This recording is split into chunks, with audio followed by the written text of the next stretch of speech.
नमस्कार दोस्तों, exam target परिवार में आप सभी का स्वागत है। हम ये क्लास जो है मेनली जो इस समय डिप्लोमा के 6 सेमेस्टर में स्टूडेंट्स हैं जो अपना अभी बोर्ड एग्जाम 18 तारीख से उनका होना है, डेट आई है, वो देना चाहते हैं, तो उनके लिए हम ये क्लास शुरू कर रहे हैं। ठीक है, 6 सेमेस्टर में सिविल के जितने भी सब्जेक्ट्स हैं उसको हम यहाँ 18 तारीख से एग्जाम शुरू हो रहा है।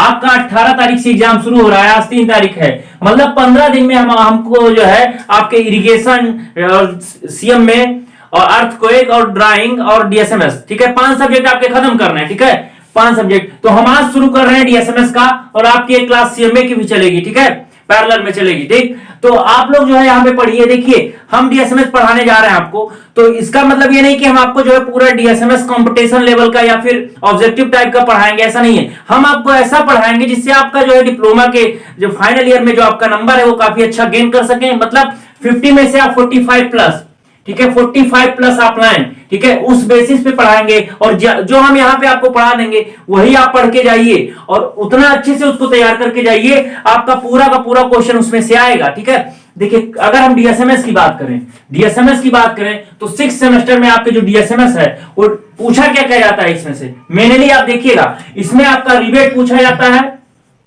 बेल्ट पूछा जाता है, टेंशन मेंबर पूछा जाता है, ठीक है, टेंशन मेंबर पूछा जाता है आपसे, कंप्रेशन मेंबर,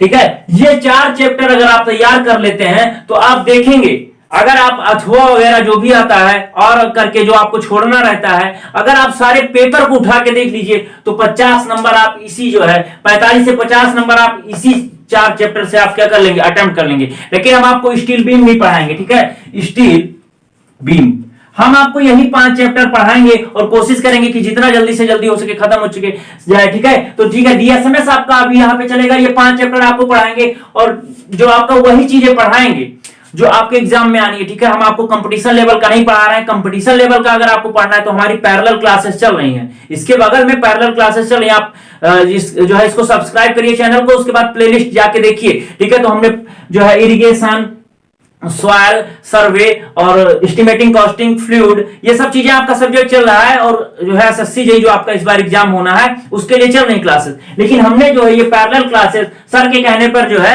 अभी शुरू की हैं। ठीक है, केवल आपके लिए 6 सेमेस्टर स्टूडेंट्स के लिए, ठीक है, जो एग्जाम देने जा रहे हैं। ठीक है, तो इसका जो है कंपटीशन से कोई वास्ता नहीं है, आपके एग्जाम से पूरा वास्ता है और पूरा आपका पेपर आएगा। ठीक है, तो हम ये जो है कोशिश करेंगे कि 18 तारीख तक आपके सारे सब्जेक्ट खत्म करें। इरिगेशन आपको पढ़ना है, इरिगेशन हम आपको पढ़ा चुके हैं, हमारे प्लेलिस्ट में जाके देखिएगा, एग्जाम टारगेट यूट्यूब चैनल पे प्लेलिस्ट में जाके देखिएगा तो वहां पे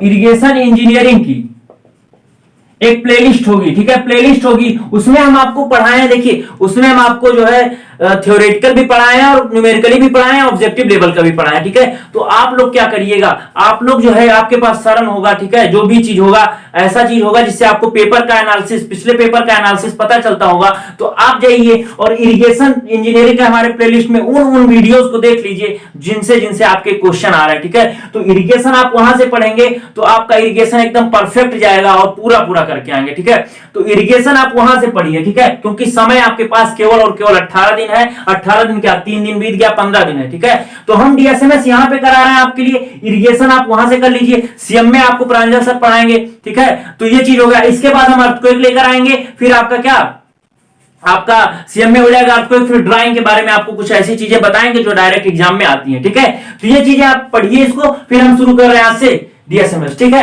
तो ये बिल्कुल आप मत समझिए कि इससे कंपटीशन लेवल का हम पढ़ा रहे हैं, बस वही चीजें आपको पढ़ा रहे हैं जो डिप्लोमा के पेपर में आनी है। अगर आपको कंपटीशन पढ़ना है तो आप हमारे प्लेलिस्ट में आके देखिए, सारी लेक्चर्स अच्छे से चले हैं जो आपके एसएससी के लिए जो है चल रहा है क्रैश कोर्स। ठीक है, तो आपको समझ में आ रहा है, इरिगेशन आप वहां से पढ़ लीजिए, आपको पूरा इरिगेशन तैयार हो जाएगा अच्छे से, है ना।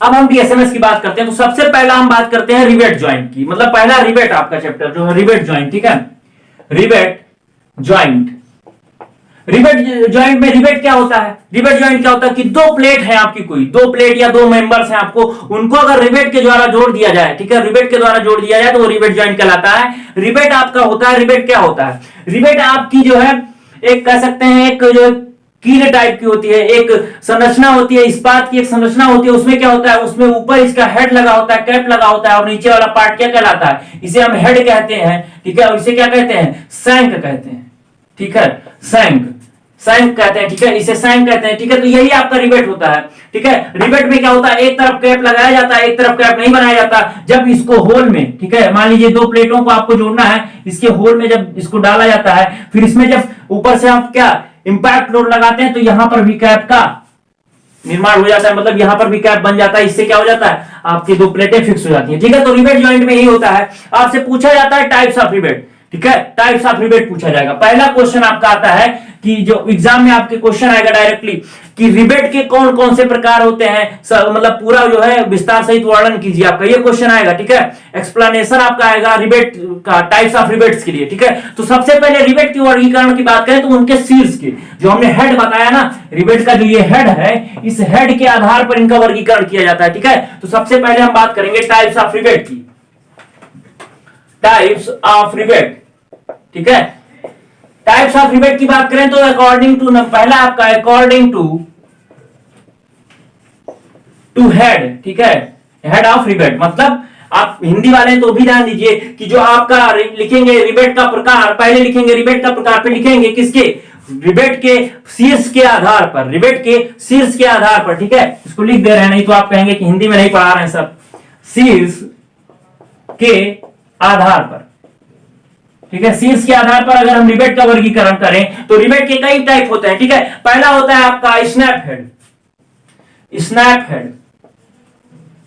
स्नैप हेड में क्या होता है, स्नैप हेड टाइप में आपका क्या होता है कि जो आपका रिवेट होता है, देखिए रिवेट आपका ये सैंक हो गया, ये आपका ऐसे होता है, ठीक है, ऐसे आपका जब रिवेट होगा तो इसे हम स्नैप हेड रिवेट कहते हैं, ठीक है। इसका जो ऊपरी डाया होता है 1.6D और ये आपका कितना होता है, ये आपका 0.7D, ठीक है, 0.7D, ठीक है। तो ये चीज आप चाहेंगे तो वहां पे स्पेसिफाइड करेंगे। देखिए आप डिप्लोमा का एग्जाम देने जा रहे हैं, आप एसएससी जी मेंस का एग्जाम नहीं देने जा रहे हैं कि आपको 1.6D 0.7D आपको दर्शाना है, नहीं। आप इसका नाम लिखिए, इसका फिगर बना दीजिए। फिर दूसरा आप क्या करिए, हम आपको लिखने का तरीका बताएंगे। आप अगर ऐसे फॉलो करके आएंगे तो आपको अगर 15 नंबर का क्वेश्चन है तो 15 देंगे, 10 का है तो 10 देंगे, 5 क्या है तो 5 देंगे, ठीक है। आप बस इस तरह को फॉलो करिए। पहले आप डालेंगे टाइप्स ऑफ रिवेट, ठीक है। रिवेट के बारे में एक लाइन लिख देंगे कि एक इस्पातीय संरचना होती है जिसमें एक हेड होता है, एक क्या होता है, सैंक होता है, ठीक। इसका रिवेट का प्रकार निम्न है, इसको निम्न प्रकार से जो है वर्गीकृत किया गया है। पहला है शीर्ष के आधार पर इसको वर्गीकृत किया गया है निम्न भागों में। पहला लिखेंगे आप स्नैप हेड, फिर ये फिगर बना देंगे। फिर आप दूसरा लिखेंगे पैन हेड, पैन हेड लिखेंगे आप, पैन टाइप, इसमें इस रिवेट का जो है फिगर बना देंगे आप, ठीक है, ठीक। ये आपका हो गया पैन हेड रिवेट, ठीक। दूसरा आपका, तीसरा है आपका, ठीक है, तीसरा है आपका pan head with tapered neck, pan head with tapered neck, ठीक है। मतलब आपका हेड तो पैन होगा आपका, ठीक है, ये नाम से ही आपको पता चल जाएगा, ठीक है, नाम से आपका पता चल जाएगा हेड तो पैन होगा, लेकिन जो आपका नेक है ये टेपर्ड होगा ऐसे, ठीक। समझ में आया, ये आपका हो गया रिवेट जो है पैन हेड विथ टेपर्ड नेक। अब अगला है आपका राउंडेड काउंटर संक हेड, ठीक है, राउंडेड काउंटर संक हेड, ठीक है, राउंडेड काउंटर संक हेड। ये कैसा होता है आपका, ठीक है, इसमें आपका रिवेट जो होगा, ठीक, आपका काउंटर संक हेड होगा, लेकिन हेड कैसा होगा, राउंडेड होगा, ठीक है। इसे काउंटर संक बोलते हैं ये पोर्शन को, और हेड आपका राउंडेड कर देंगे, ठीक है। अगला जो आपका पांचवा है आपका फ्लैट काउंटर संक हेड, फ्लैट काउंटर संक हेड, ठीक है। फ्लैट काउंटर संक हेड में आपका हेड तो आपका काउंटर संक होगा, मतलब हेड आपका क्या होगा, काउंटर संक होगा, ठीक है, और फ्लैट होगा, ठीक है। तो ये आपका फ्लैट काउंटर संक हो गया। तो आपका लास्ट होता है सिक्स आपका होता है फ्लैट हेड, ठीक है, फ्लैट हेड, फ्लैट हेड। इसमें क्या होता है, आपके रिवेट का जो हेड होता है वो कैसा होता है, फ्लैट होता है, ठीक है। ये 2D के बराबर होता है, 2D मतलब जो रिवेट का डाया होता है इसके दोगुने के बराबर, ठीक। तो आप लिखेंगे, क्वेश्चन पूछेगा कि रिवेट के प्रकार के बारे में पूरा वर्णन करिए, तो लिखिए रिवेट को निम्न प्रकार से वर्गीकृत किया गया शीर्ष के आधार पर, तो snap head, pan with tapered neck, pan head with मतलब जो है राउंडेड काउंटर संक हेड, फ्लैट काउंटर संक हेड और फ्लैट हेड। ठीक है, इतना आप लिख के आएंगे। इसका चाहिए आप स्क्रीनशॉट ले लीजिए। लिखना कैसे हम आपको समझा रहे हैं। ठीक है, और अगला आपका है इसमें लगाए जाने की विधि के आधार पर। ठीक है, अकॉर्डिंग टू अप्लाई। ठीक है, लगाए जाने के विधि के आधार पर। ठीक है, तो दूसरा आप डालेंगे लगाए जाने की विधि के आधार पर। ठीक, पूछा जाएगा आपसे तो आप इसे लिखेंगे। दूसरा आप लिखेंगे लगाए जाने की विधि के आधार पर, लगाए जाने की विधि के आधार पर, मतलब according to method of apply. According to method of apply, कैसे उस पर अप्लाई किया जा रहा है रिवेट को। ठीक है, तो पहला होता है आपका एक हॉट रिवेटिंग और दूसरा होता है आपका कोल्ड रिवेटिंग। ठीक है, हॉट रिवेटिंग और कोल्ड रिवेटिंग। हॉट रिवेटिंग में क्या किया जाता है कि जो आपका मेंबर्स होता है, मेंबर में क्या किया जाता है, जो रिवेट लगाया जाता है उसको गर्म करके लगाया जाता है। गर्म करने से क्या होता है कि जो ज्वाइंट की पकड़ होती है जो है जल्दी बनती है। ठीक है, आप जो है रिवेट को गर्म करेंगे तो उसमें प्रसार होगा और आसानी से आप उसको क्या कर पाएंगे, अप्लाई कर पाएंगे। लेकिन गर्म करने के बाद जो इसकी हानि होती है, क्या होती है कि अभी आप गर्म कर रहे हैं तो उसके आपका ये होल है। ठीक है, ये आपका होल है। ठीक है, होल है आपका, और इसमें आपने रिवेट डाल दिया। गर्म करने के बाद जो है इसका आयतन में प्रसार हुआ और आपने आसानी से अप्लाई कर दिया। लेकिन जब कुछ समय बाद ये ठंडा होगा तो क्या हो जाएगा, ये होल तो यही रहेगा ना, लेकिन आपका रिवेट का डाया कम हो जाएगा, मतलब बीच में गैप आ जाएगा। तो इसमें क्या हो जाएगा, ये जॉइंट आपका कमजोर पड़ जाएगा। ठीक है, तो गर्म किए जाने के आधार पर क्या करते हैं, रिवेट का जो मतलब होता है आपका स्ट्रेंथ कम हो जाती है। इसीलिए जब हम जो गर्म करने के आधार पर हम उन्हीं रिवेट का यूज करते हैं जिनको हमको नॉर्मली इंपैक्ट लोड डालना या नॉर्मली उसको अप्लाई करना जो है आसान नहीं होता है, तो हम क्या करते हैं, जिन रिवेट का डाया अधिक होगा उन्हीं को हम हॉट मेथड से करेंगे। ठीक है, हॉट मेथड से इसका मतलब आपका क्या हो जाएगा, 16 से 30 mm तक के जो रिवेट के डाया होते हैं वैसे रिवेट को हम हॉट रिवेटिंग करते हैं। ठीक है, और अगर हम 12 से 22 mm की बात करें, ठीक है, तो वो रिवेटिंग आपकी कोल्ड रिवेटिंग में आएगी। ठीक, तो इतना लाइनें अगर आप लिख देंगे, ठीक है, तो ये हो जाएगा आपका हॉट रिवेटिंग, कोल्ड रिवेटिंग। अगला है आपका लगाए जाने के स्थान के आधार पर, मतलब किस प्लेस पे आपका जो है अप्लाई किया जाता है, इसके आधार पर आप लिखेंगे अगर।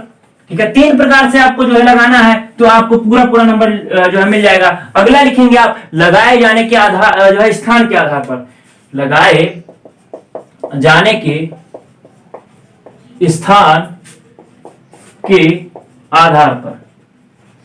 ठीक, तो लगाए जाने के स्थान के आधार पर अगर हम बात करें तो क्या हो जाएगा, या तो आप जो है फील्ड में लगाएंगे, या तो लैब में लगाएंगे, या तो आप मशीन से लगाएंगे, या तो हैंड से लगाएंगे। ठीक है, तो पहला होता है हैंड ड्रिवन रिवेट। जब आप फील्ड में लगाते हैं तो जनरली आप वहां पे पूरे सिस्टम को, पूरे मशीन को नहीं ले जा पाते हैं, तो आप क्या हैंड ड्रिवन रिवेट करते हैं। ठीक है, तो पहला होता है आपका हैंड ड्रिवन रिवेट, मतलब हस्तचलित रिवेट, मतलब हस्त से द्वारा, हाथ के द्वारा आपका रिवेट अगर लगाया जाए तो हैंड ड्रिवन रिवेट होता है। दूसरा आपका होता है पावर ड्रिवन शॉप रिवेट, मतलब आप जो है मशीन से रिवेट को अप्लाई करेंगे, मशीन से उस पर पावर लगाएंगे, और किसमें, शॉप का मतलब हो गया आपका किसमें, वर्कशॉप में। ठीक है, तो सबसे ज्यादा क्वालिटी कंट्रोल इसी रिवेट का होता है और सबसे ज्यादा स्ट्रेंथ इसी की आती है। ठीक है, जो रिवेट पावर ड्रिवन और शॉप में लगाई जाती है उसकी स्ट्रेंथ सबसे ज्यादा होती है। जो रिवेट हैंड ड्रिवन फील्ड मतलब हैंड ड्रिवन रिवेट होती है इसकी सबसे कम होती है, और बीच में किसकी होती है,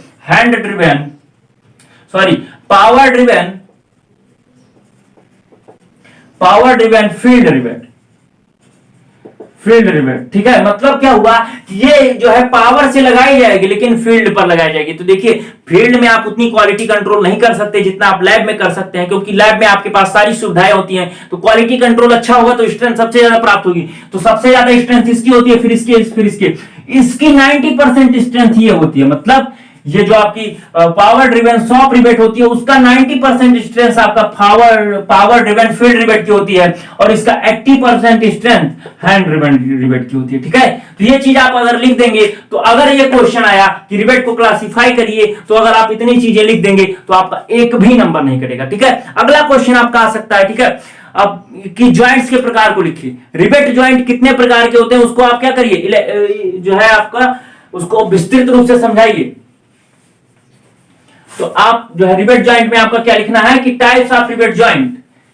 ठीक, अगला क्वेश्चन आपका आता है कि टाइप्स ऑफ रिवेट ज्वाइंट को आप क्या करिए, विस्तृत रूप से समझाइए। तो आप लिखेंगे types of rivet joint, types of rivet joint.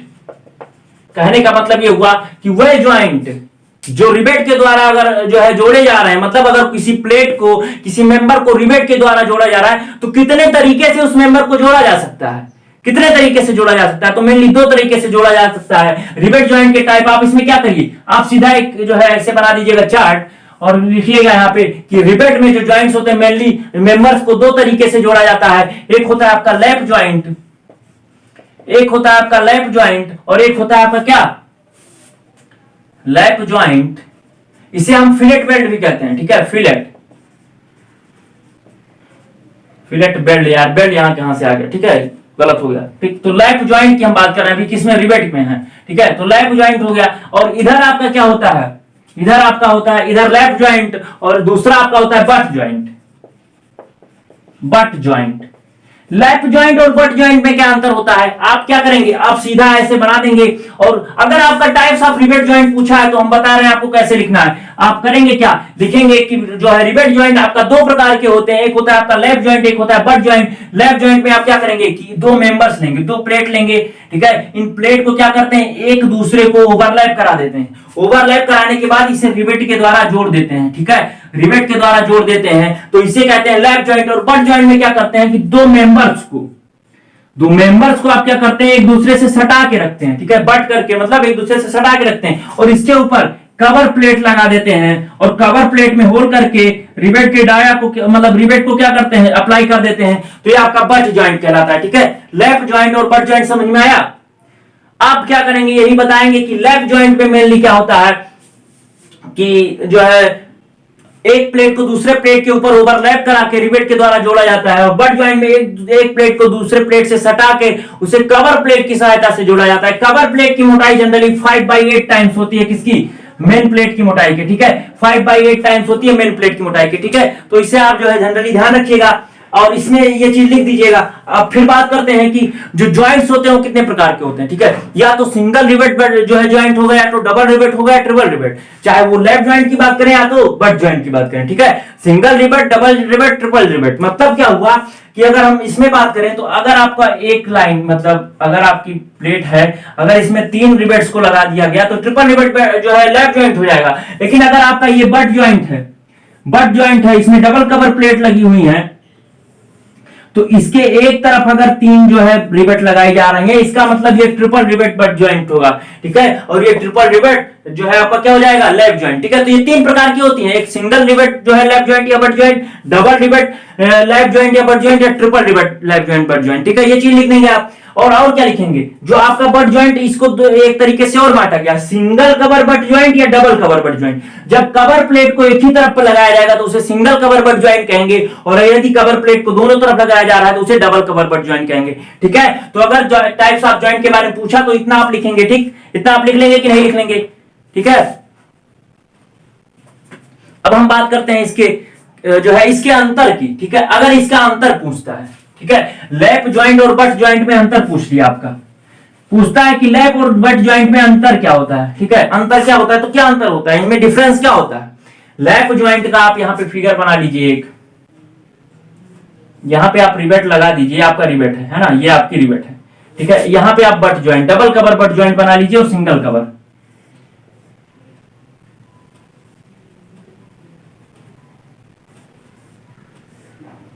समझ में आ रहा है कि नहीं आ रहा है। आपको जो है मेनली पढ़ा रहे हैं किस लिए कि आप जो है 6th सेमेस्टर में बढ़िया सा परसेंटेज लाएं। परसेंटेज लाना उतना ही जरूरी है जितना आपका जो है कंपटीशन के लिए सब कुछ सही है। ठीक है, जो आप परसेंटेज लेकर आप कंपटीशन में तैयारी करने आते हैं ना, तो आपका कॉन्फिडेंस काफी अच्छा होता है। लेकिन हाँ, इस चीज में मत रहिए कि हमारा परसेंटेज ज्यादा है तो हम तुरंत निकाल ले जाएंगे, या फिर अब तो हमको पढ़ने की जरूरत नहीं, इसमें आप धोखा खा जाते हैं। ठीक है, ये आपका डबल कवर बट ज्वाइंट होता है, ये आपका सिंगल कवर बट ज्वाइंट होता है। ठीक, अब हम बात करते हैं इनके अंतर की। तो देखिए अंतर मेनली क्या होता है, जब देखेंगे इसमें क्या करेंगे, सबसे पहले लिखेंगे इनकी परिभाषा ही। अंतर में सबसे पहले आप परिभाषा लिखा करिए कि इसमें जो है प्लेट को एक दूसरे से ओवरलैप कराया जाता है, जबकि इनमें प्लेट को एक दूसरे से सटा के रखा जाता है। ठीक है, दूसरा आपका क्या है कि इसमें अगर हम लोड अप्लाई करेंगे तो यहाँ पे लोड लगाएंगे, मतलब इसकी क्रिया रेखा यहाँ जा रही है, इसकी क्रिया रेखा यहाँ जा रही है, बीच में इसेंट्रिसिटी आ जाएगी। इसेंट्रिसिटी आ जाएगी तो इसमें कपल जनरेट हो जाएगा, कपल जनरेट हो जाएगा, मतलब ये जो ज्वाइंट होता है इसमें इसेंट्रिसिटी आती है और इसमें कपल जनरेट होगा, मतलब स्टेबल ज्वाइंट नहीं होता है। लेकिन अगर हम डबल कवर बट ज्वाइंट की बात करें तो लोड अगर अप्लाई करेंगे आप तो ये दोनों जो है एक ही क्रिया रेखा से होकर जाते हैं, मतलब इसमें इसेंट्रिसिटी नहीं डेवलप होती, ना ही आपका ये, इसका मतलब ये सबसे स्टेबल ज्वाइंट आपका डबल कवर बट ज्वाइंट होता है। ठीक है, सबसे स्टेबल ज्वाइंट आपका डबल कवर बट ज्वाइंट होता है। सिंगल कवर बट ज्वाइंट में आप देखेंगे कि क्या होता है, ये जो है ये प्लेट ये आपका इधर घूमने की कोशिश करेगी, ये प्लेट इधर घूमने की कोशिश करेगी, तो इसमें भी क्या हो जाता है, बकलिंग आ जाती है। ठीक है, तो ये हो गया दूसरा अंतर। तीसरा अंतर क्या हो जाएगा, ठीक है, एक तो इसमें उत्केंद्रता आती है, दूसरा आपका क्या हो जाता है, आपका इसमें जो है एक दूसरे से जो है ओवरलैप करा के रखी जाती है। तीसरा देखिए आप इसमें, देखिए इसमें आपका एक ही सेक्शन पर शियर हो रहा है। ठीक है, शियर जो है शियर सेक्शन मतलब शियर प्लेन आपका एक ही है, लेकिन डबल कवर बट ज्वाइंट में देखिए आपका एक शियर प्लेन ये है, एक शियर प्लेन ये है, मतलब यहां पर रिवेट आपकी जो है ज्यादा मतलब लोड नहीं ले पाएगी, क्योंकि देखिए एक ही जो है सेक्शन पे आप क्या कर रही है, बियर कर रही है। लेकिन यहाँ पे देखिए रिवेट दो सेक्शन बियर कर रहा है। ठीक है, दो जगह शियर होने के चांसेस, मतलब दो सेक्शन बियर कर रहा है। ठीक है, तो यहाँ पे ज्यादा स्ट्रेंथ गेन कर लेगी। ठीक, तो ये चीज समझ में आया, अंतर आपको समझ में आया, अंतर समझ में आया कि नहीं, समझ में आया कि नहीं आया। इसमें आप देखिए इसमें जो है क्या करेंगे, इसमें देखिए टोटल ज्वाइंट की जो है ज्वाइंट की चौड़ाई देखेंगे तो क्या होगा, यहाँ पर ज्वाइंट की चौड़ाई कम आएगी, इसका मतलब रिवेट का शंक की लंबाई अगर कम है तब भी चल जाएगा, लेकिन यहाँ पर शंक की लंबाई ज्यादा लेनी पड़ेगी आपको। ठीक, तो ये क्वेश्चन अगर अंतर पूछता है तो आप समझा ले जाएंगे उनको कि नहीं, स्क्रीनशॉट ले लीजिए, वैसे इसमें कुछ लेने लायक नहीं है।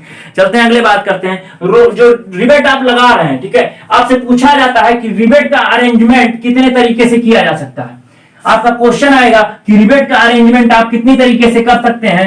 ठीक है, तो आप जो है रिवेट का अरेंजमेंट जो मेनली तीन तरीके से करते हैं। ठीक है, एक होता है आपका जो है श्रृंखला या चेन रिवेटिंग, दूसरा होगा आपका जिगजैग रिवेटिंग, तीसरा होता है डायमंड रिवेटिंग। ठीक है, तो अगर आपसे पूछा जाता है क्वेश्चन में कि रिवेट का जो है आप अरेंजमेंट कैसे करते हैं, तो रिवेट का अरेंजमेंट कैसे करेंगे आप। रिवेट का देखिए अरेंजमेंट, आप रिवेट की बात करें, अरेंजमेंट ऑफ रिवेट, ठीक है, मतलब रिवेट की व्यवस्थित क्रम में आप रिवेट को कैसे लगाएंगे, तो तीन तरीके से होता है। पहला आपका होता है चेन रिवेटिंग।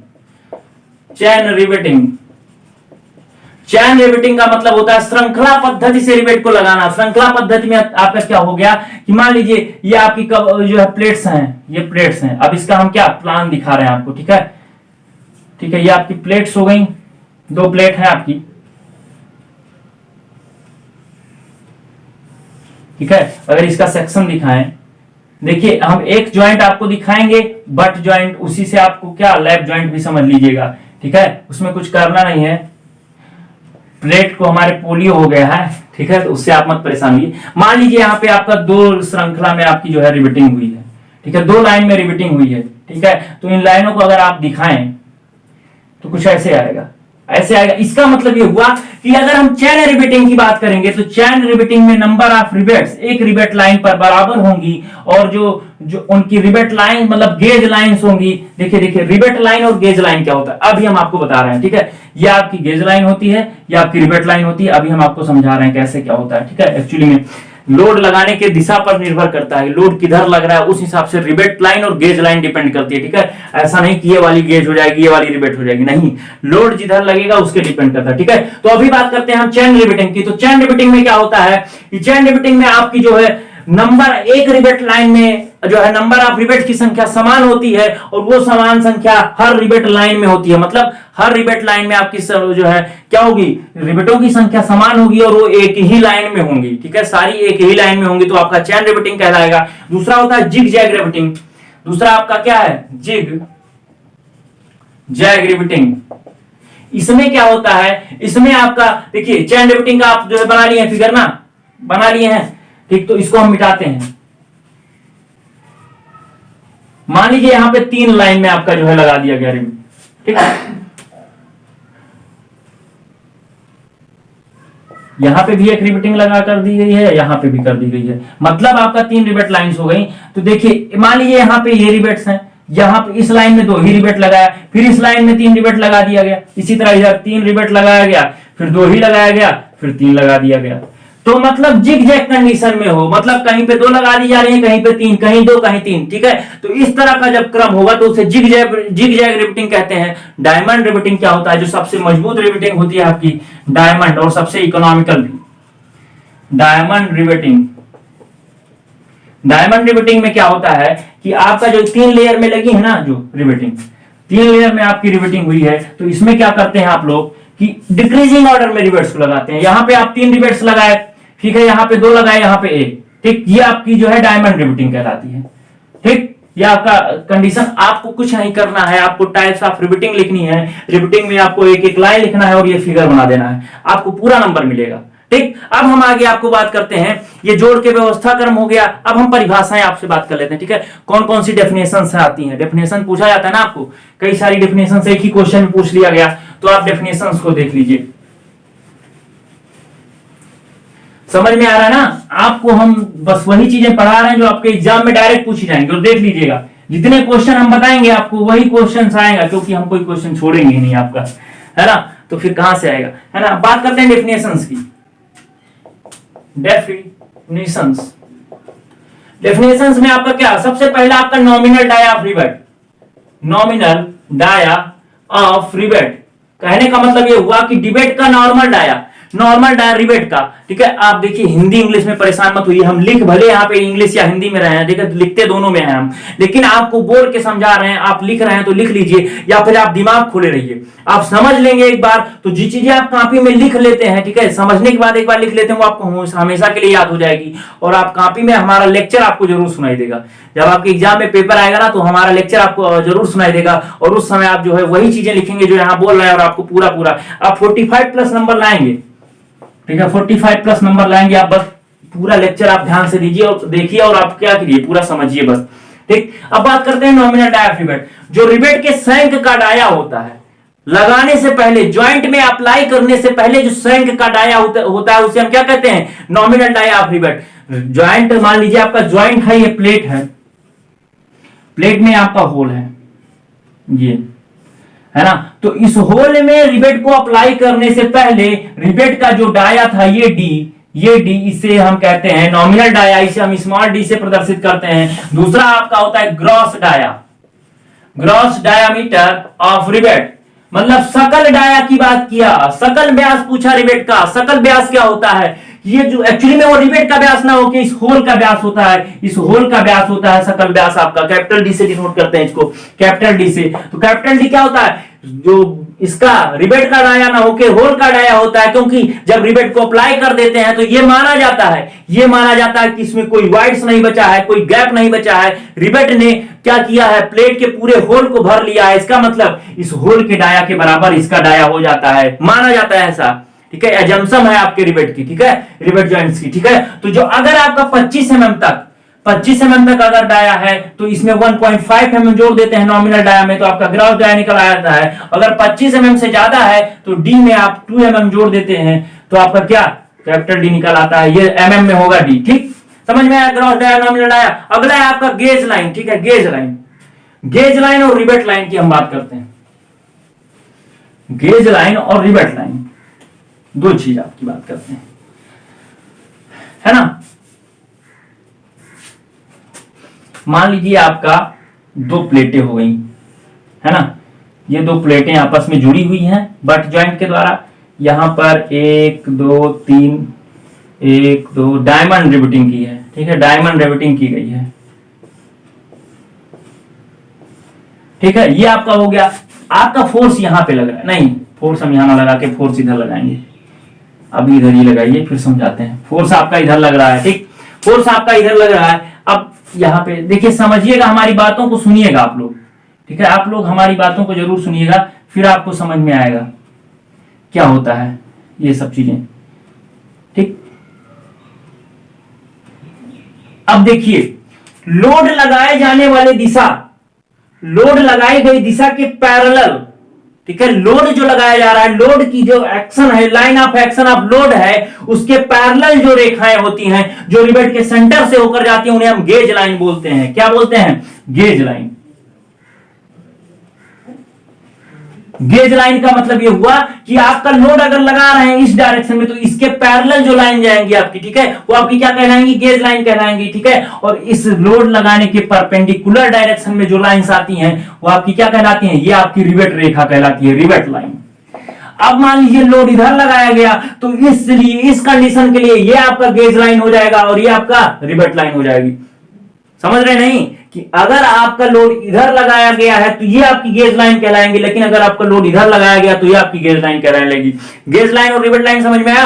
रिवेट आप यही सीधा परिभाषा लिखेंगे कि लोड लगाए गए जो लोड की लाइन ऑफ एक्शन है, लोड का लाइन ऑफ एक्शन है, उसके पैरेलल जो लाइंस होती हैं जो रिवेट के सेंटर से होकर जाती हैं, उन्हें हम क्या कहते हैं? गेज लाइन कहते हैं। और लोड लगाने वाले line of load of action, मतलब line of action of load के परपेंडिकुलर की अगर हम बात करें, उसके लंबवत की बात करें, तो आपको क्या कहलाएगा? जो है रिवेट लाइन कहलाती है, ठीक है। और एक रिवेट लाइन पर उपस्थित जो मतलब जो सबसे पास रिवेटें होती हैं, मतलब एक रिवेट लाइन पर दो कंसेक्यूटिव रिवेट्स जो होती हैं, इनके बीच की जो दूरी होती है वो आपकी क्या कहलाती है?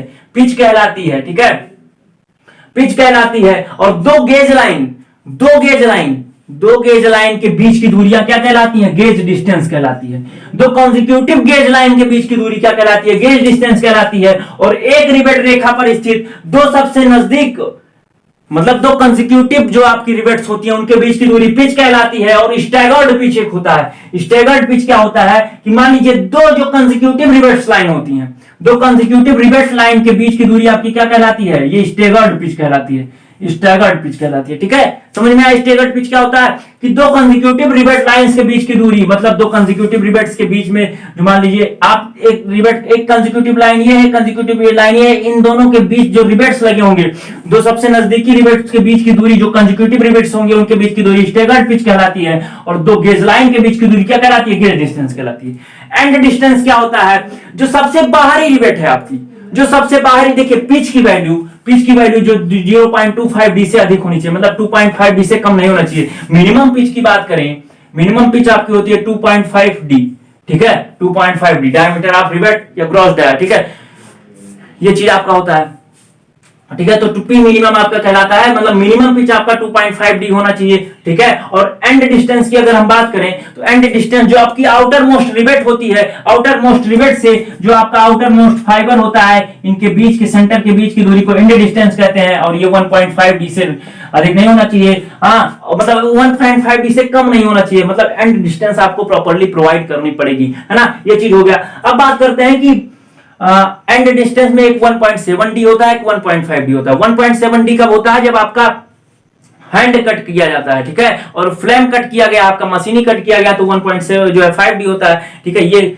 ऑब्जेक्टिव बेसिस से है, डिप्लोमा के पेपर में आपको ये नहीं पूछा जाएगा कि हैंड कट है कि फ्लेम कट है, आप बस यही लिखिए, इतना चीज आप करके आएंगे सारी डेफिनेशंस में। एक आप क्या करिए, फिगर बनाइए, उसमें सारे पॉइंट्स को आप दिखा दीजिए, ठीक है, तो आपको जो है सारा समझ में आ जाएगा। समझ में आ गया? इतनी सारी डेफिनेशंस आ गई ना। अब बात करते हैं कि रिवेट जॉइंट्स में आपके कौन कौन से स्ट्रेस जनरेट होते हैं, ठीक है, ठीक है। आप हम डायरेक्ट जो है फेल्योर ऑफ रिवेट बात करेंगे, तो उसी में आपको समझाएंगे। अब बात आपसे क्वेश्चन पूछा जाएगा आपका कि रिवेट का फेल्योर, ठीक है, कुछ परमिसिबल स्ट्रेस को आप ध्यान दीजिए। परमिसिबल स्ट्रेस की बात कर लेते हैं सबसे पहले। परमिसिबल स्ट्रेस मतलब अनुज्ञेय प्रतिबल की हम बात करें अगर, ठीक है, अनुज्ञेय प्रतिबल की बात करें तो कंडीशंस पे डिपेंड करता है कि किस कंडीशन में आपको रिवेट अप्लाई की गई है। तो हमने आपको 3 कंडीशंस बताई है, 3 कंडीशंस में आप रिवेट अप्लाई करते हैं। या तो पहला होता है power driven shop rivet, power driven shop rivet, ठीक है। एक होता है पावर ड्रिवन फील्ड रिवेट और एक होता है हैंड ड्रिवन रिवेट, ठीक है।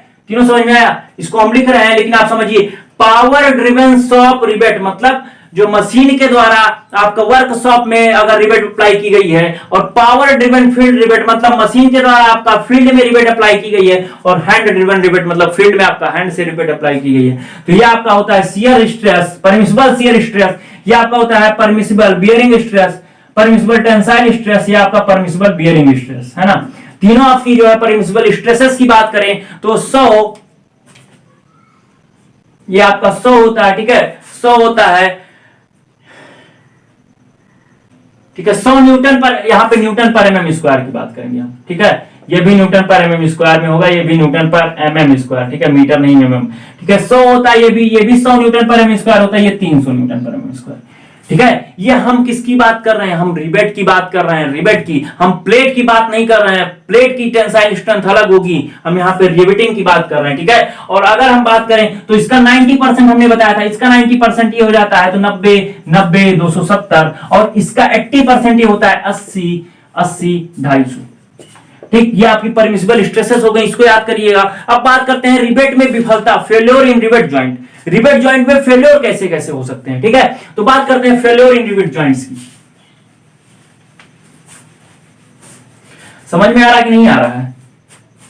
हम आपका जो है जल्दी से खत्म करेंगे ये चीज, ठीक है। तो पहली बात करते हैं फेल्योर ऑफ रिवेट जॉइंट। मतलब कहने का ये हुआ कि अगर आपका रिवेट जॉइंट है, आपका रिवेट जॉइंट है, चाहे वो बट वेल्ड हो, चाहे सॉरी बट जॉइंट हो, चाहे फिलेट जॉइंट हो, फिलेट जॉइंट फिर बेल्ट का जा रहा है बार बार, या तो आपका लैप जॉइंट हो या तो आपका बट जॉइंट हो, दोनों में फेल्योर कैसा होगा? तो तीन प्रकार से रिवेट में फेल्योर होता है। टेंसाइल फेल्योर, एक होता है शियर फेल्योर, एक होता है बियरिंग फेल्योर, ठीक है। टेंसाइल फेल्योर, शियर फेल्योर और बियरिंग फेल्योर, ठीक है। तो हम बात करते हैं तीनों टाइप के फेल्योर की, ठीक। पहला है आपका टेंसाइल फेल्योर। टेंसाइल फेल्योर में आपका एक्चुअली में टेंसाइल फेल्योर जो होता है वो आपका रिवेट का ना होकर के प्लेट का होता है। प्लेट का मान लीजिए आपकी ये प्लेट है, ठीक है, ये प्लेट है, ठीक है, और ये हम पूरी प्लेट नहीं दिखा रहे हैं, ठीक है, ये पिच आपकी दिखा रहे हैं, पर पिच दिखा रहे हैं, ठीक है। मतलब एक पिच की चौड़ाई इतना है। मान लीजिए कोई प्लेट था, उसके जॉइंट मतलब दो कह सकते हैं, दो रिवेट्स आपकी एक रिवेट लाइन पर जो दो रिवेट उपस्थित थी उनकी बात करें तो अगर एक पिच की लंबाई के बराबर, मान लीजिए उसकी पिच की लंबाई पी थी, ठीक है। मान लीजिए हमने उस प्लेट से इसको काटा जिसमें पिच पी थी, पिच पी थी मतलब p/2 इधर होगा, p/2 इधर होगा इस रिवेट से, ठीक है। वही हाल इसमें होगा, ठीक। p/2 इधर होगा, p/2 इधर होगा, है ना। इस मतलब इस प्लेट की चौड़ाई पिच के बराबर हमने ले ली। अब हम इसका स्ट्रेंथ ज्ञात करेंगे। तो आपको स्ट्रेंथ सीधा पता है। अगर हम लोड की बात करें तो क्या होता है? एरिया इंटू स्ट्रेस, यही आपको पता है ना। अगर हम टेंसाइल स्ट्रेंथ की बात करें इसकी, तो एरिया कितना हो जाएगा? एरिया आपका इस प्लेट का एरिया हो जाएगा, पी में से इस ग्रॉस डायमीटर को घटा देंगे आप, पी में से रिवेट के ग्रॉस डाय को घटाएंगे, पिच में से अगर रिवेट के ग्रॉस डाय की घटा देंगे तो ये आपका चौड़ाई हो जाएगा। चौड़ाई हो गया, और इसका थिकनेस कितनी है? प्लेट की थिकनेस टी है, तो ये इसका एरिया हो गया। और स्ट्रेस आपका tensile strength permissible tensile stress से गुणा कर देंगे तो P - D × T × FT, ये पर पिच लेंथ आपकी प्लेट की आ जाएगी। पर पिच लेंथ मतलब पर पिच टेंसाइल स्ट्रेंथ आपकी प्लेट की कितनी हो जाएगी? P - D × T × FT, और ये पर पिच लेंथ होती है। अब देखिए, अगर आपका टेंशन में फेल्योर हो रहा है, टेंशन में फेल्योर को रोकने के लिए आप क्या करेंगे? टेंशन में फेल्योर को रोकने के लिए आप क्या करेंगे? अगर आप पिच को बढ़ा देते हैं, पिच को अगर आप बढ़ा दीजिए तो यहाँ पे पिच बढ़ जाएगा, मतलब स्ट्रेंथ बढ़ जाएगी। मतलब आपको अगर टेंशन में फेल्योर हो रहा है, उस टेंशन फेल्योर को रोकना है तो आप क्या करेंगे? पिच को इंक्रीज कर देंगे। पिच को अगर इंक्रीज करेंगे मतलब दो रिवेट के बीच की दूरी को बढ़ा देंगे, रिवेट के बीच की दूरी बढ़ा देंगे, तो जो आपकी मान लीजिए एक रिवेट यहाँ थी, एक रिवेट नजदीक लगा देते हैं तो यहाँ पे फट जाता था आपका प्लेट, ठीक है। या फिर आप प्लेट के जो किनारे के नजदीक लगा दिया तो क्या होता था? ऐसे फेल्योर हो जाता था, ऐसे, ठीक है। तो क्या करेंगे आप? पिच अगर आप प्रोवाइड कर दें, उचित इंड डिस्टेंस आप प्रोवाइड कर दें तो आपको क्या हो जाएगा? टेंशन फेल्योर में बच जाएगा। समझ में आया? अब आपका कोई प्लेट है, उसमें जो है 3 रिवेट्स लगी हैं, उसका जो है चौड़ाई b है, तो यहाँ पे p के जगह पर b कर देंगे, और 3 रिवेट्स लगी हैं तो 3d कर देंगे। एक सेक्शन की बात हो रही है, इंटू थिकनेस से गुणा करके टेंसाइल स्ट्रेस से, परमिसिबल टेंसाइल स्ट्रेस से मल्टीप्लाई कर देंगे तो टेंसाइल स्ट्रेंथ आपका आ जाएगा, ठीक है। टेंसाइल स्ट्रेंथ आपकी जो है आ जाएगी। दूसरा हम आपका बात करते हैं किसमें? दूसरा आपका शियर फेल्योर की बात करते हैं, ठीक। समझ में आ रहा है कि नहीं आ रहा है आपको? हाँ भाई बताइएगा। आपको कोई क्वेरी हो, आपको मतलब कोई समस्या हो तो हमारा जो डिस्क्रिप्शन में एग्जाम टारगेट का जो है क्या है, एग्जाम टारगेट का टेलीग्राम ग्रुप है, ठीक है। एग्जाम टारगेट का टेलीग्राम ग्रुप है। इस टेलीग्राम ग्रुप में आप ज्वाइन होकर के आप क्या करें, आप वहां पे जो है अपने क्वेश्चंस, अपने न्यूमेरिकल्स या डिप्लोमा में आए हुए कोई भी क्वेश्चन आप भेज सकते हैं। हम तुरंत आपको जो है उसी टेलीग्राम ग्रुप में उसको सॉल्व करके जो है क्या करेंगे, आपके पास तुरंत सॉल्यूशन भेजेंगे। और अगर आपको कोई दिक्कत है इसमें पढ़ाने में तो आप जो है कमेंट करिए या फिर टेलीग्राम ग्रुप में बताइए, अगले लेक्चर में आपको दूर करेंगे। और आपको कोई पर्सनली कोई क्वेश्चन जानना है आपसे, हमसे आपको अगर कोई पर्सनली क्वेश्चन जानना है तो आप टेलीग्राम में भेजिए, हम तुरंत आपका सॉल्यूशन प्रोवाइड करेंगे। ठीक है, तो आपका हो गया कौन सा फेल्योर, टेंशन फेल्योर हो गया। अब बात करते हैं शियर फेल्योर की। शियर फेल्योर, शियर फेल्योर में क्या होता है, ठीक है, देखिए सबसे पहले बात करते हैं शियर फेल्योर के कितने तल्स होते हैं। ठीक है, कितने तल, एक तल अपर ऊपर होगा, दो तल होगा। ठीक है, मान लीजिए आपका एक जो है सिंगल रिवेट बट ज्वाइंट है, मतलब जो है लैप ज्वाइंट है, तो यहां पे आप देखेंगे तो कितने फेल्योर शियर, कितने जो है कितने तल ऐसे हैं रिवेट के जो शियर हो रहे हैं, तो एक ही तल है। और कितने रिवेट्स हैं, एक रिवेट्स हैं, एक रिवेट है, एक तल शियर फेल्योर हो रहा है, तो यहाँ पे नंबर ऑफ शियर फेल्योर का जो है तल कितना हो जाएगा, एक हो जाएगा। अब बात करते हैं इसी बट जो है लैप जॉइंट में, मान लीजिए आपकी दो रिवेट्स हैं, दो रिवेट लाइन है, तो एक यहाँ पे हो रहा है, एक यहाँ पे, तल आपका तो एक ही है, एन एक ही है, लेकिन कितने नंबर्स आप रिवेट बढ़ जा रहे हैं, यानी एन बराबर 2 हो जाएगा, एन डैश आपका 2 हो जाएगा। मतलब कह सकते हैं, सबसे पहले हम आपकी बात करें कि शियर स्ट्रेंथ की पहले हम बात कर लेते हैं, तब इसको जो है तल की हम बात करेंगे तो आपको समझ में आएगा। ठीक है, अब यहीं पे बात कर लेते हैं इसमें।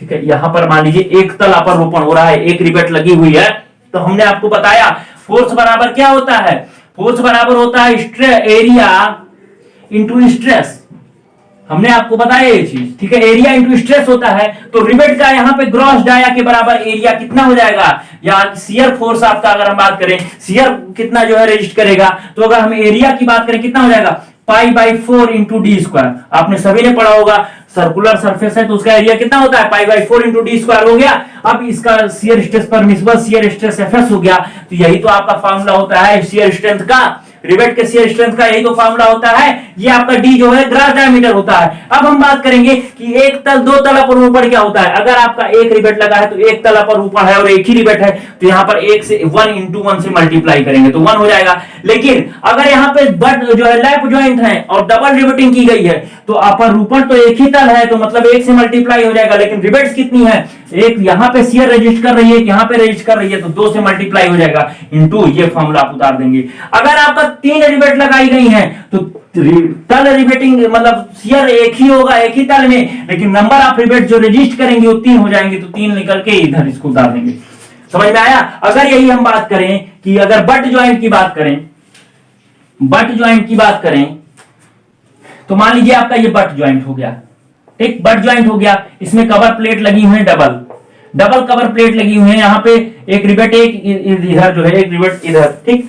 तो हम एक ही सेक्शन में बात करते हैं, एक ही प्लेट की बात करते हैं, क्योंकि जो अगर इधर रिवेट फेल हो गई है, इधर सेक्शन फेल हो गया, तो इधर के सेक्शन का कोई मतलब ही नहीं है। तो अगर हम एक सेक्शन को मजबूत कर रहे हैं तो दूसरा सेक्शन अपने आप मजबूत है। अगर होमोजीनियस सेक्शन आप बना रहे हैं, मतलब जितनी रिवेट इधर लगा रहे हैं जितनी इधर लगा रहे हैं दोनों में, तो एक ही तरफ की बात करेंगे। तो देखिए ना, यहाँ पर एक तल यहाँ पे शियर हो रहा है, एक तल यहाँ पे शियर हो रहा है, तो नंबर ऑफ शियर तल कितने होंगे, 2 हो जाएंगे। तो ठीक है, तो यहाँ पे सबसे पहले हम Fs की बात करें तो पहले 2 से पहले मल्टीप्लाई कर देंगे, और अगर एक रिवेट है तो एक ही रिवेट है ना, इसमें ही 2 तल है ना, तो एक rivet into π/4 d square Fs। अगर 2 रिवेट हो गई, एक रिवेट यहाँ पे लग गया, तो तल आपके 2 हो गए, मतलब 2 इसमें दो इसमें, मतलब तल तो आपके 2 ही हैं, 2 तल है, एक 2 तल इसमें 2 तल इसमें, और नंबर ऑफ रिवेट्स कितनी हो गई, 2, मतलब तो 2 हो जाएगा इंटू π/4 डी स्क्वायर Fs। आपको समझ में आ रहा है कि 2 से गुणा क्यों करते हैं। हम भी डिप्लोमा में थे तो हमको ये प्रॉब्लम थी, ये समस्या थी, ये कंफ्यूजन थी, तो आपको भी अगर है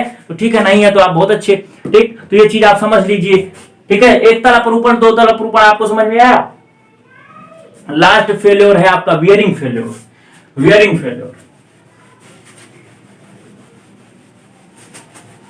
कौन सा फेल्योर, बियरिंग फेल्योर की बात करते हैं। थर्ड है आपका बियरिंग फेल्योर। बियरिंग फेल्योर की अगर हम बात करें तो बियरिंग फेल्योर क्या मतलब, धारण करने की क्षमता।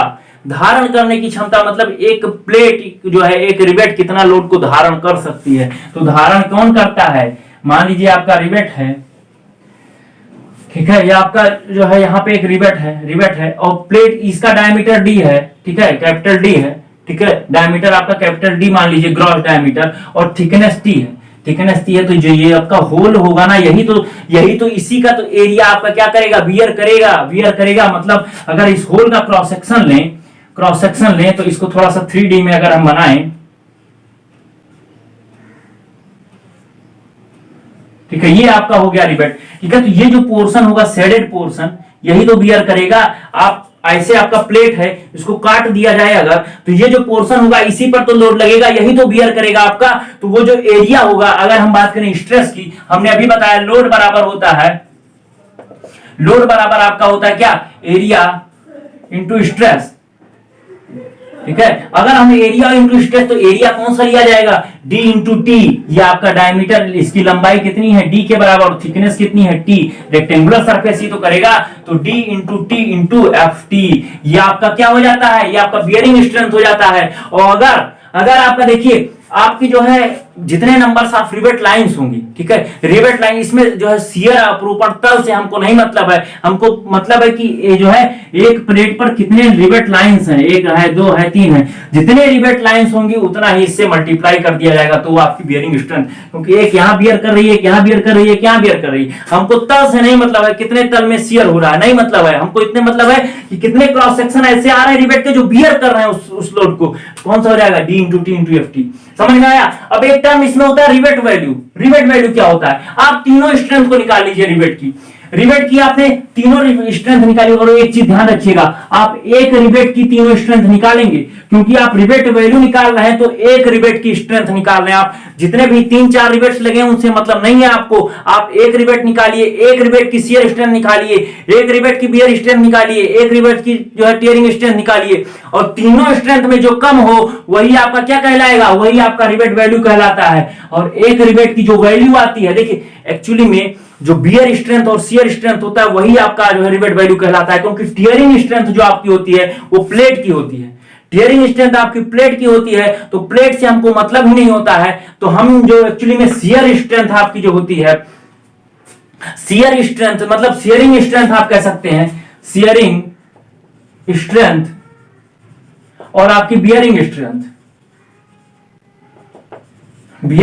में आपकी जो कम होगी, जो मिनिमम होगी दोनों में, वही आपकी क्या कहलाती है, रिवेट वैल्यू कहलाती है, ठीक है, रिवेट वैल्यू। और अगर आपकी यहां पे टियरिंग स्ट्रेंथ भी जोड़ दें, टियरिंग स्ट्रेंथ मतलब अगर हम प्लेट की टियरिंग स्ट्रेंथ और रिवेट वैल्यू में से जो कम होगा, टियरिंग स्ट्रेंथ और रिवेट वैल्यू में से जो कम होगा वो आपका स्ट्रेंथ ऑफ जॉइंट कहलाएगा, जॉइंट की स्ट्रेंथ, ठीक, समझ में आया। रिवेट जॉइंट और स्ट्रेंथ ऑफ जॉइंट में क्या है संबंध, अगर आपका शियरिंग और बियरिंग स्ट्रेंथ में जो कम होगा वो एक रिवेट की स्ट्रेंथ कहलाएगा, मतलब रिवेट वैल्यू कहलाएगा, और रिवेट वैल्यू और टियरिंग स्ट्रेंथ में जो आपका कम होगा वो जॉइंट की स्ट्रेंथ कहलाएगा, ठीक है, जॉइंट की स्ट्रेंथ। और अगर हम एफिशिएंसी ऑफ जॉइंट की बात करें, जोड़ की दक्षता जो आपका पूछा जाता है, एफिशिएंसी ऑफ जॉइंट की अगर हम बात करें तो क्या होता है आपकी जो है जॉइंट की स्ट्रेंथ ऑफ जॉइंट अपॉन, मतलब ये आपका ये क्या आएगा, आपका जो है टियरिंग स्ट्रेंथ और रिवेट वैल्यू में जो कम होगा वही आपका जॉइंट की स्ट्रेंथ कहलाता है, अपॉन स्ट्रेंथ ऑफ जॉइंट मतलब स्ट्रेंथ ऑफ प्लेट की स्ट्रेंथ पर पिच लेंथ आप कर सकते हैं, ठीक है। अगर पर पिच लेंथ निकालना तो पर पिच यानी P into T into F T, ये T जो होगा वो परमिसिबल टेंसाइल स्ट्रेंथ होगा, किसका, प्लेट का, रिवेट का नहीं होगा। और यहाँ पे P के जगह पर अगर हम पूरे प्लेट की निकाल रहे हैं पूरे, तो B into T into F T into 100, ठीक है। अगर हम बात करें मैक्सिमम, अगर हम बात करें मैक्सिमम स्ट्रेंथ की, कि मतलब मैक्सिमम एफिशिएंसी कितना हो सकती है, मैक्सिमम एफिशिएंसी कितनी हो सकती है अगर हम बात करें, तो देखिए आपका मान लीजिए आपकी जो है प्लेट की स्ट्रेंथ हमेशा रिवेट की स्ट्रेंथ से ज्यादा आती है, ठीक है। तो अगर हम बात करें, देखिए यहाँ पे मैक्सिमम एफिशिएंसी की बात करें, तो पर पिच की बात करें तो P minus D into T into F T आपको पता है, और पर पिच लेंथ प्लेट की स्ट्रेंथ क्या होगी, P into T into F T into 100, हमने यही बताया एफिशिएंसी का formula. T into F T आपका कट गया तो क्या हो गया, P minus D upon P into 100, ये आपका क्या कहलाता है, ये आपकी मैक्सिमम मतलब इफिशियंसी का फॉर्मूला ये भी आया, ठीक है, एफिशिएंसी का फॉर्मूला अभी ये भी आया। और हमको पता है P की वैल्यू कितनी होनी चाहिए 2.5D, तो यहां पे आप रखिए, यहां पे 2.5D minus D upon 2.5D into 100, तो मतलब 1.5D अपॉन 2.5D इंटू 100 करेंगे आप तो कितना आएगा 66.67%। करके देखिए, हम भी करके देखते हैं, हो सकता है हमको भूल गया हो। 1.5 अपॉन 2.5 इंटू 100, हाँ 60%, 66 नहीं 60%,